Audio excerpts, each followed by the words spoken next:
जय जय श्री हरि भक्तों। कार्तिक महात्म के अंतर्गत आज अध्याय 29 का श्रवण करेंगे, लेकिन इससे पहले जानते हैं कि हमने कथा को कल कहाँ पर विराम दिया था। नारद जी बोले कि हे राजन, धर्मदत्त को इस प्रकार उपदेश देकर वे दोनों विमानचारी पार्षद उस कलहा के साथ वैकुंठ धाम को चले गए।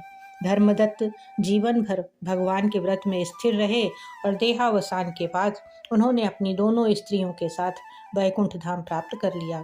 इस प्राचीन इतिहास को जो सुनता और सुनाता है वह जगत गुरु भगवान की कृपा से उनका सानिध्य प्राप्त कराने वाली उत्तम गति को प्राप्त करता है। आज की कथा इस प्रकार से है। राजा पृथु ने कहा कि हे मुनिश्रेष्ठ, आपने कलहा द्वारा मुक्ति पाए जाने का वृत्तांत मुझसे कहा, जिसे मैंने ध्यानपूर्वक सुना। हे नारद जी, यह काम उन दो नदियों के प्रभाव से हुआ था। कृपया यह मुझे बताने की कृपा कीजिए।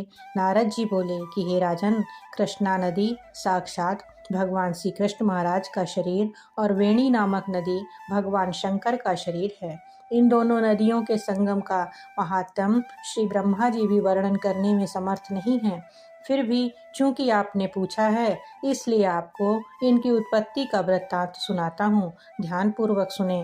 चाक्षसु मनवंतर के आरंभ में ब्रह्मा जी ने सह पर्वत के शिखर पर यज्ञ करने का निश्चय किया। वह भगवान विष्णु, भगवान शंकर तथा समस्त देवताओं सहित यज्ञ की सामग्री लेकर उस पर्वत के शिखर पर गए। महर्षि भृगु आदि ऋषियों ने ब्रह्म मुहूर्त में उन्हें दीक्षा देने का विचार किया। तत्पश्चात भगवान विष्णु ने ब्रह्मा जी की भार्या त्वरा को बुलवाया। वह बड़ी धीमी गति से आ रही थी। इसी बीच में भृगु जी ने भगवान विष्णु से कहा कि हे प्रभु, आपने त्वरा को शीघ्रता से बुलाया था, वह क्यों नहीं आई? ब्रह्म मुहूर्त निकल जाएगा। इस पर भगवान विष्णु बोले, यदि त्वरा यथा समय यहाँ नहीं आती है तो आप गायत्री को ही स्त्री मानकर दीक्षा विधान कर दीजिएगा। क्या गायत्री पुण्य कर्म में ब्रह्मा जी की स्त्री नहीं हो सकती? नारद जी ने कहा कि हे राजन, भगवान विष्णु की इस बात का समर्थन भगवान शंकर जी ने भी किया। यह बात सुनकर भृगु जी ने गायत्री को ही ब्रह्मा जी के दाईं ओर बैठाकर दीक्षा विधान आरंभ कर दिया। जिस समय ऋषि मंडल गायत्री को दीक्षा देने लगा, उसी समय त्वरा भी यज्ञ मंडल में आ पहुंची। ब्रह्मा जी के दाईं ओर गायत्री को बैठा देखकर ईर्ष्या से कुपित होकर त्वरा बोली, जहाँ अपूज्यों की पूजा और पूज्यों की अप्रतिष्ठा होती है, वहाँ पर दुर्भिक्ष, मृत्यु तथा भय तीनों अवश्य हुआ करते हैं। यह गायत्री ब्रह्मा जी की दाईं ओर मेरे स्थान पर विराजमान हुई है, इसलिए यह अदृश्य बहने वाली नदी होगी। आप सभी देवताओं ने बिना विचारे इसे मेरे स्थान पर बैठाया है, इसलिए आप सभी जड़ रूप नदियां होंगे। नारद जी राजा पृथु से बोले कि हे राजन, इस प्रकार त्वरा के शाप को सुनकर गायत्री क्रोध से आग बबूला होकर अपने होंठ चबाने लगी। देवताओं के मना करने पर भी उसने उठकर त्वरा को शाप दे दिया। गायत्री बोली, त्वरा, जिस प्रकार ब्रह्मा जी तुम्हारे पति हैं, उसी प्रकार मेरे भी पति हैं। तुमने व्यर्थ ही शाप दे दिया है, इसलिए तुम भी नदी हो जाओ। सभी देवता त्वरा को साष्टांग प्रणाम करके बोले कि हे देवी, तुमने ब्रह्मा आदि समस्त देवताओं को जो शाप दिया है वह उचित नहीं है, क्योंकि यदि हम सब जड़ रूप नदियां हो जाएंगे तो फिर निश्चय ही यह तीनों लोग नहीं बच पाएंगे।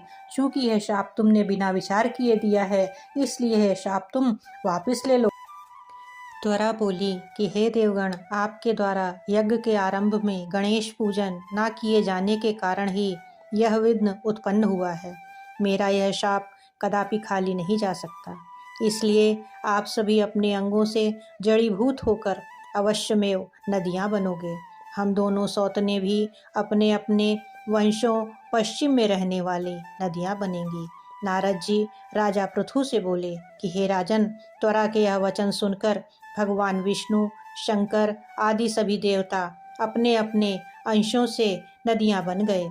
भगवान विष्णु के अंश से कृष्णा, भगवान शंकर के अंश से वेणी तथा ब्रह्मा जी के अंश से कुकुदमवती नामक नदियां उत्पन्न हो गईं।